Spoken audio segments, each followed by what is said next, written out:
il a porté son expertise, sa touche et son accord de principe.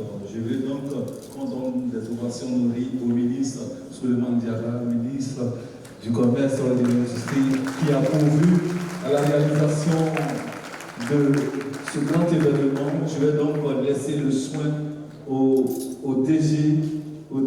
Sylvain Bonan, qui représente le ministre du Commerce et de l'Industrie. Mesdames et messieurs, cher Roger Bambo, Madame la directrice représentant Madame le ministre de la Culture de la francophonie,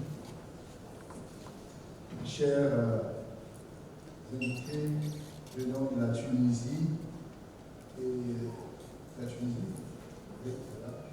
chers maîtres, nous étions encore quand même, quand on entendait parler de papier haut, ici Saint-Louis, aujourd'hui c'est un honneur pour nous d'être assis sur la bonne stade. Merci, soyez remerciés pour tous les bienfaits et toute la valorisation de la culture ivoirienne et par la culture africaine. Merci pour vos travaux, chers amis.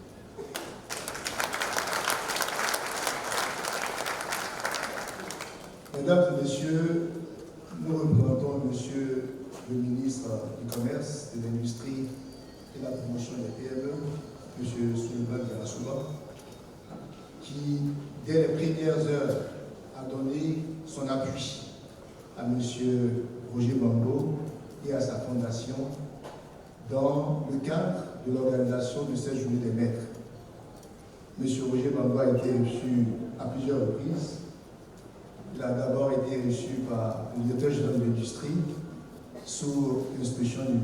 le ministre, également avec l'un des directeurs chargés de l'artisanat, et puis en vue de pouvoir proposer des orientations pour cette journée, pour qu'elle puisse atteindre l'objectif que M. Roger et ses partenaires voulaient atteindre. Par la suite, également, nous nous sommes revus récemment pour apporter tout l'appui institutionnel, non seulement du ministère, mais nous partons de tout le gouvernement de la Côte d'Ivoire, présidé par son Excellence le Président Alassane Ouattara, qui, dans son adresse à la nation le 31 décembre dernier, appelle la journée de l'année 2023 l'année de la jeunesse. Année de la jeunesse, s'entendant année au cours de laquelle un ensemble d'initiatives doivent être développées par les jeunes de Côte d'Ivoire en vue de créer des emplois, en vue de contribuer à la création de richesses au niveau national, et puis également en vue de valoriser le Made in Côte d'Ivoire et de faire de la culture ivoirienne une culture qui s'exporte, une culture qui se vend bien et une culture qui témoigne du bon vivre et du meilleur de l'ivoirien.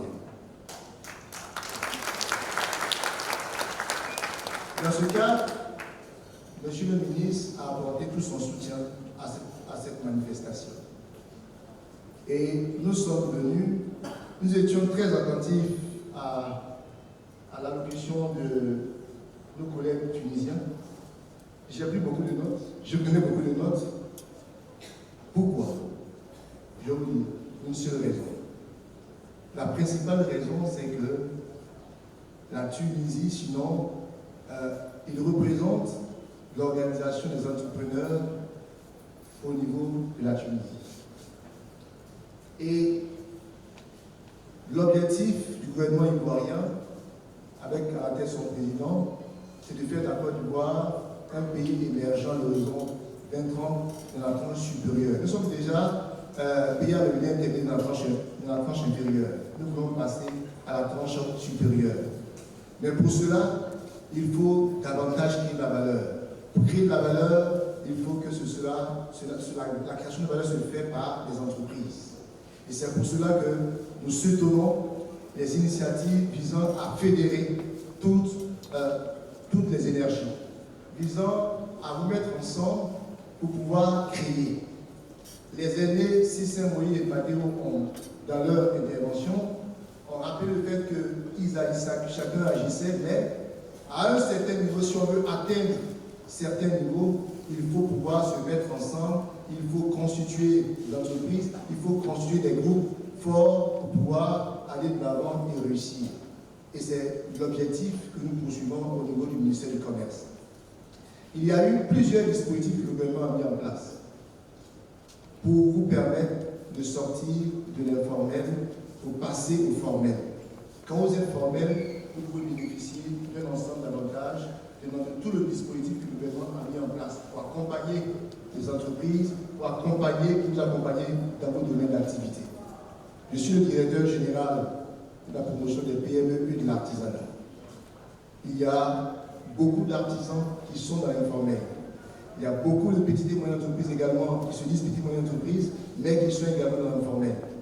Nous recevons beaucoup de demandes d'aide, mais très souvent, nous avons des dispositifs pour accompagner les entreprises ivoiriennes, mais très souvent, nous sommes limités parce que vous n'êtes pas organisé, vous n'êtes pas formalisé, et c'est un problème. Le message que le ministre voudrait porter, c'est non seulement qu'il encourage cette initiative. Ce que vous faites relève du domaine de la culture, parce que c'est la mode, c'est l'habillement. Mais également relève du ministère du Commerce et de l'Industrie de la promotion des PME, parce que vous êtes des unités constituées en entreprise, des unités artisanales, et c'est pour cela que nous intervenons. Alors le message, c'est de vous demander de vous formaliser. Il y a le statut d'entrepreneur qui a été mis en place pour permettre que vous puissiez vous déclarer très simplement et pouvoir avoir accès aux dispositifs que le gouvernement met en place. Et il est au niveau des dispositifs, il y a le guichet unique d'entreprise qui a été mis en place avec ces deux filiales. La filiale accompagnement qui est Côte d'Ivoire entreprise, la société d'État Côte d'Ivoire entreprise, et puis la filiale société de garantie qui peut vous accompagner dans l'accès au financement.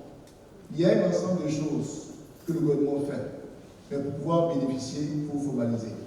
Alors, nous sommes heureux qu'il y ait eu cette formation, parce qu'il ne peut pas avoir de valeur réellement créée sans formation. Pour que vous puissiez avoir une bonne valeur, il faut de la formation. Et c'est en cela que nous soutenons cette initiative. Le renforcement des capacités est majeur. Les Tunisiens ont parlé. Aujourd'hui, il nous est difficile de faire le point. J'ai noté il y a 1865 entreprises, 1410 produisent pour l'exportation. Elles embauchent plus de 160 000 personnes. Aujourd'hui, nous ne pouvons pas faire ces statistiques. Pourquoi? Parce que beaucoup de nos structures sont dans l'informel. Et nous ne pouvons pas dire combien vous produisez, parce qu'au niveau de la finition, nous avons des problèmes. Lorsque la qualité n'est pas de mise, nous ne pouvons pas exporter. Il a dit qu'il travaille avec les entreprises partenaires, l'Europe à proximité. Il travaille avec des normes très élevées. Est-ce que nous sommes capables de satisfaire ces exigences? Est-ce que nous sommes capables de satisfaire ces normes? Pour cela, il faut que vous acceptiez de vous organiser, il faut que vous acceptiez de vous formaliser pour que nous puissions, avec les dispositifs que le gouvernement a mis en place, vous former, vous accompagner pour non seulement produire pour le marché local des vêtements de bonne qualité, des créations originales, mais également que nous puissions vous porter à l'international pour investir dans les marchés internationaux, pour vendre ce que la Côte d'Ivoire a de meilleur, pour vendre ce que la Côte d'Ivoire a de beau et de bon à offrir au monde. Je ne veux pas être long. Au nom du ministre Souleymane Diarra, ministre du Commerce, de l'Industrie et de la promotion des PME, vous rappelez également que l'industrie textile est l'un des clusters prioritaires pour le gouvernement en termes d'industrialisation. Et ça signifie que le directeur général de l'industrie a reçu M. Bambou. L'industrie textile est l'une des priorités du gouvernement. Et quand on parle d'industrie textile, vous utilisez tout ce qui est produit par l'industrie textile pour produire nos vêtements. Alors, c'est pour témoigner juste l'appui institutionnel du gouvernement. Et nous voulons vous dire merci et vous encourager à continuer. Je vous remercie.